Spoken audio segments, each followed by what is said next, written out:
শাওন মজুমদার, নারী ও শিশু নির্যাতন প্রতিরোধ। সিমরান সিমরান সিমরান, কি এটা? এটা তোর কাছে কেন? না মা, তলে তলে ওদের সঙ্গে যোগাযোগ করিস না?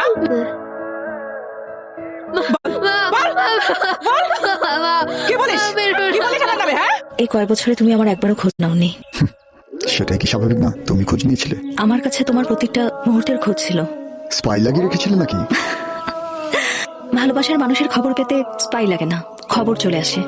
কাকা, ওই অফিসের আঙ্কেলকে ফোন দাও তো। ধরছে, কল ধরছে। হ্যালো, আঙ্কেল, তুমি কোথায় আছো? ডাইনিটা আবার আপুকে মারছে। আঙ্কেল, তুমি একটু আসো না, আপুকে হাসপাতালে নিয়ে যাচ্ছে। কি হয়েছে? কি হয়েছে আম্মু? কি হয়েছে? আমাকে শুভ কল দিয়েছিল আম্মু, আমি শুনেই তাড়াতাড়ি চলে এসেছি। উনি আমার ফ্রেন্ড আম্মু, ওনার নাম ব্যারিস্টার শ্রাবণী। এখন থেকে তোমাকে হেল্প করবে। কি হয়েছে তোমার? কেউ কি তোমাকে মেরেছে?